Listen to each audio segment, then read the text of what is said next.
Hi all, this is Skate and this is the Foch 155, and before we get into the video I just want to show you this quick clip. 4,700 damage in 1 minute, and that AMX is burning.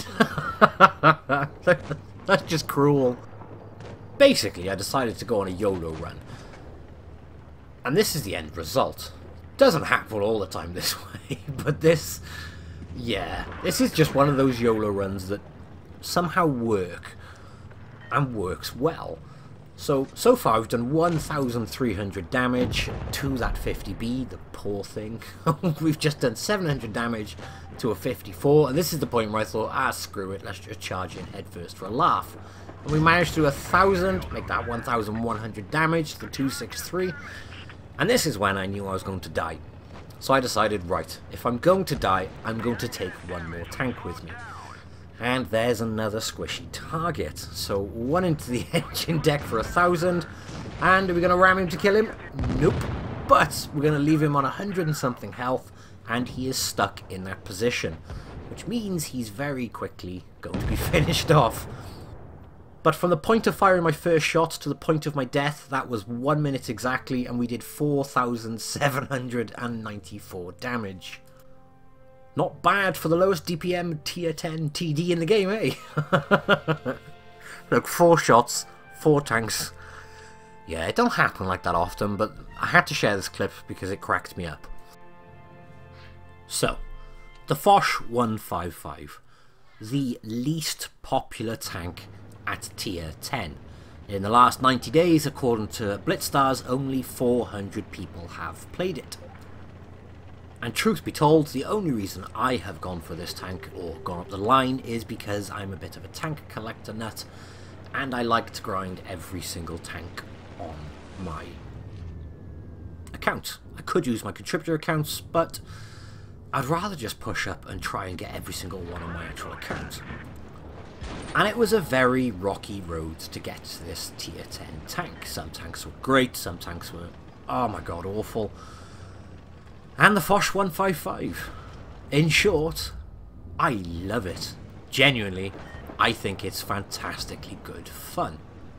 Now, before the comment section gets absolutely bombarded with, it's just a poor man's 268, watch a bit of the video, listen to me ramble, and then write it anyway.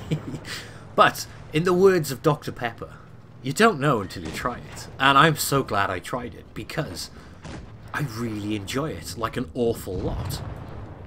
Now, there are some things about this tank which really hack me off. For example, it has the lowest penetration of any tier 10 TD, with 280mm of penetration.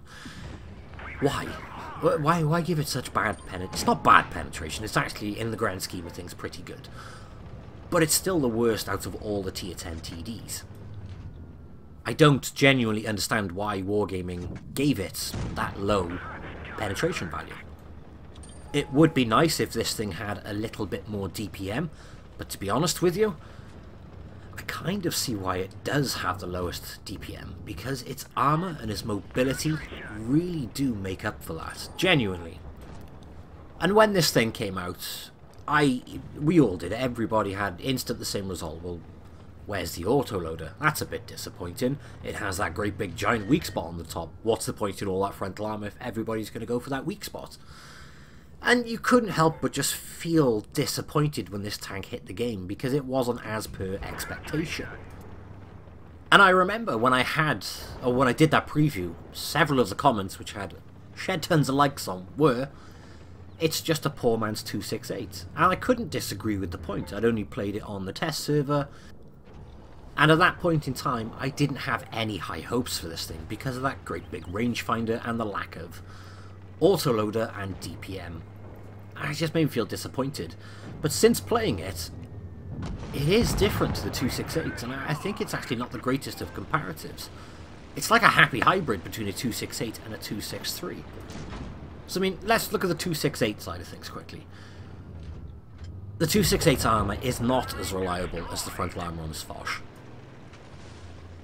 Your armor in your 268 is only reliable when you are pointing directly at a target. You turn left, That angling means nothing. You turn right, the angling on the other side means nothing. And you have a bigger lower plate on the 268 than you do on this, which means that it is very troll. I like the 268, but for anyone who goes raging saying, ah, damn you, Skate, I do really like the 268, but I find the armor on this considerably more reliable. I also have a lot more steel walls in this than I do in my 268. And that is a big difference, because you can't increase the effective thickness, other than using the gun depression, of course, on the 268. Once you're angling around corners, that's a different story. You weaken the armor on one side. I also want to show you this quick clip. 268 on the left, Foch obviously on the right. People say there's no mobility difference between these two tanks. There is a surprising mobility difference, and it makes one hell of a difference. Now once you hit top speed, no difference at all. They'll just maintain the same distance apart. Getting there and going over different terrain like up hills, there is a staggering difference between them. And it means you can get to places quicker and you can do more damage with ramming, because the Foch is over 7 tons heavier. And the point of this, again to reiterate, is not to slate the 268. You can't slate it, it's a great tank.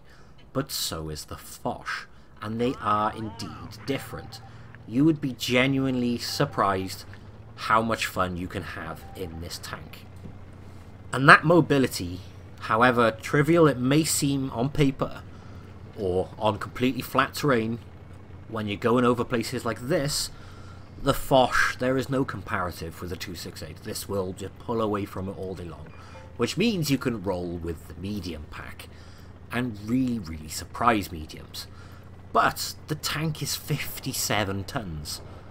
We're talking E50M mobility with 3 tons lighter than E50M. This thing is glorious for ramming.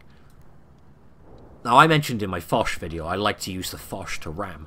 The Foch 155 is like 10 tons heavier than it, and it has better power per ton, which means this is considerably faster. And again, to clarify, when I say considerably faster, I'm talking in terms of acceleration rather than top speed. But in reality, how often do you hit top speed in a game? What matters, and what I find more interesting, is the acceleration, because it means you can put the tank in positions quicker, and you have fun doing it. And here's the other thing with this as well. I have a very high spot rate in this. In fact, my spot rate in this is the same as my FV4202. That means my spot rate in this is higher than nearly all of my heavy tanks and all of my tank destroyers. That's got to count for something. I was quite happy with that. I was also very happy with that shot. I can't believe it hit, in all honesty. Then there's the gun. The Foch has more DPM than the Foch 155. Now, the 155 packs a big punch when it comes out of cover, and you can take that time between your shots to angle up correctly, and you'd be surprised how many shots this thing bounces when you are angled round corners. It produces a crazy amount of bounces. Now, the sides are improved, and so is the roof in comparison to the Foch. Reality is, it doesn't make a huge deal of difference in terms of people penetrating your flat sides, etc. The armor, you still don't want to let people have the sides or the back of. But the roof is a slightly different story, and here's why. With the thickness of the Foch with the thickness of the Foch roof, a lot of tanks could overmatch it and just penetrate from any angle, which means if they're aiming for that rangefinder on top and they end up hitting the roof, they penetrate anyway. That's not the case with the Foch 155. Because the roof is that little bit thicker, it reduces the amount of tanks which auto overmatch it, and angling becomes more important, because if they hit the roof instead of the rangefinder, you'd be surprised how many things will bounce off the front. As with previously on the Foch, they would penetrate the roof even when they miss the rangefinder. And then the rangefinder is a great big giant weak spot. I'm aware of that, it drives me scatty. This tank would be crazy without it. But only the middle 50% is penetratable.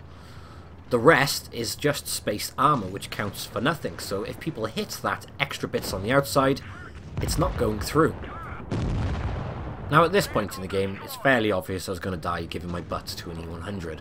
However, taking out the Leo, which was putting shots into the side of this E100, I think was a very viable and important thing to do. It's basically sacrificing what you have left to try and provide a better balance. Otherwise, that E100 would have just kept getting leathered by the Leo. But it's not the end of the world, because we still did sufficient damage, which gave us 5,471 damage and another mastery badge. So to recap pretty much on what I've explained so far, it is similar in some ways to a 268, but it's also very different in other aspects, which means it has a slightly different playstyle, which all tanks realistically have some degree of slightly different playstyle. They're all turretless TDs at the end of the day, but they all play slightly different, and this is no different. The 268 and this have a slightly different playstyle, in terms of you're better off playing with corners in this thing than you are trying to caress ridges and giving everybody the top of your tank. You can also do a lot more aggressive pushes with this, I find, because the armor, regardless of that giant rangefinder, is more reliable. I mean, good luck penetrating the front of this thing while it's wriggling and moving. You can barely see the lower plate on it. I mean, that's not a weak spot, the lower plate on this thing. The weak spot on the front of this, more than anything, is that rangefinder. And when you are wiggling, you'd be surprised, honestly, how often people miss that rangefinder, even good players. Or they hit the spaced bits on the side, which don't count for damage. Now, if you can catch the middle, or the Foch driver is, well, sitting still, not aiming, well, not moving, not wiggling, you could probably pen it with HE on some guns. But if you're moving, it does become very difficult to hit that little patch. And at range, medium range, it's even more difficult. But I do like to play this thing quite aggressively. I try to play mid-range at first, and then go in head first. And this game is a perfect example of that. It gets messy. This game does get messy. That's the only way to describe it. So, I'm pushing up this way, and I should have expected it, but wait for it. Oh, there's a Death Star. It's gonna hurt. He's put one into the 268, sorry, the T62A, which he has finished off on my team, and he is now reloading while trying to duck down into cover in the ridge. But this is the point. I thought, screw it, I'm gonna go ram him, do a bit more damage. I'm going to take one off him in return, but I do manage to get another one into him while ramming him. And if he gets one into me now, I'm going to reload before him. And you can see him looking to hesh the top of my tank. But he only did like 500-600 damage to the top because the hesh didn't properly penetrate. Which means my next shot is going to finish him off. It was worth it in my book to take out such a dangerous tank. I didn't realise how things were going on the other side of the map though. And the VK4502 on the enemy team is popping down to say hello to me. I did no damage to him in that shot, just spun his track. But in this sort of position, not cresting ridges, with slight dunes like this to rapidly increase your frontal armor, makes this thing crazy bouncy. And he very kindly gives me his lower plate while he's coming down to try and facehug me, because facehugging this tank is a bad thing to do. And you can see again, he was aiming for the top of my tank. By the look of it, hit my mantlet at the top. And one more shot into this guy, we can finish him off. So, oh no, maybe not. Maybe a ram will do it. Nope, but it's okay, we bounce another one from him. By the look of it, again, just above the mantlet. So this one, we're going to finish him off. Now, as we've been dealing with this, the rest of my team is wiped out, except a full health grill on the other side of the map. And this is when the IS-8 decides he's also going to charge in on me. Which, again, is not a wise move to do on a Foch. So he's going to ram us, and we're going to obviously accept it and put a shot into him, which means we did nigh on 1,000 damage to him then. But we are pinned in between two tanks now. And guess what? I'm going to get my shot in before him. We bounced one from the IS-7 based on the amount of damage that was an APCR shell, and he very nicely knocks us out to cover. And check this out. If we just did a little bit more damage to him... That was exactly 641. Tiny bit more, we could have finished him off. But he is going to beat us on the reload. But so far, that's 2 shells we've bounced off that IS-7. Third time round, we weren't so lucky. However, what's that girl doing? I saw my team raging away, and I usually ignore it all the time. And then afterwards, I realised there's a full health grill, and he didn't come. What's he doing? He didn't even have to hit the IS-7 in front of me with HE. He could have hit the floor next to it and finished it off. I don't know. I don't know. I'm not blaming him. I don't know the circumstances. However, I could have done with his help here. Now, the E25 censorship probably makes sense, which has happened throughout that video. I don't think it was fully required. However, I thought I'd best do it to be on the safe side. Turns out he was actually a pretty good player. I mean, like 56% win rate plus. So, I don't know what the circumstances were. Almost irrelevant from the video. It was an interesting game, not just because it was good damage, but because people came at me one by one, and the 155 was able to address them one by one. Well, luck ran out after a while. But it's not a bad tank, guys. And you can't say, take it from my mistakes, you can't say it's a bad tank until you've driven it. And if you try and play it like a 268, you're not going to do well in it. If you try and play it like a Foch 155, which has a different playstyle, it's good. I mean, the 268 and this, they are both tremendous bullies to medium tanks. As long as you don't let the medium tank get around the back of you, but medium tanks seriously struggle with the front of this tank. But a 268's good now with its 7 degrees of gun depression at cresting over ridges. You're not very good at cresting ridges in this thing in comparison to this situation I'm in right now. This position is golden for a Foch, because, well, your medium range, your weak spot on top isn't exactly an easy target, and you can angle very aggressively using the cover you have just to poke your gun around the corner and then swing it sideways, because swinging it at that angle provides crazy amounts of front angle and bounce. But I can't say this enough. I really slated this tank when I did my preview of the line before it came out. I really like it. I mean, a lot. I am really enjoying playing it. Don't get me wrong, not every game is swimmingly fun. I noob out sometimes, I make horrible mistakes, we all do. But I'm doing well in the Foch, and I'm really enjoying it. And when you look at the average stats on Blitz stars, it's not got any less average. In fact, it's exactly the same average win rate. Although there are less people playing it, granted. But the win rate average is 54 for both this and for the 268. This has a much higher average spot rate, but it has slightly less survivability. For myself, comparing my games in the Foch to my games in the 268, I have performed much better in the Foch. Which is strange, because on paper, without looking into things in great depth, it does look worse. I'm not even disputing that, but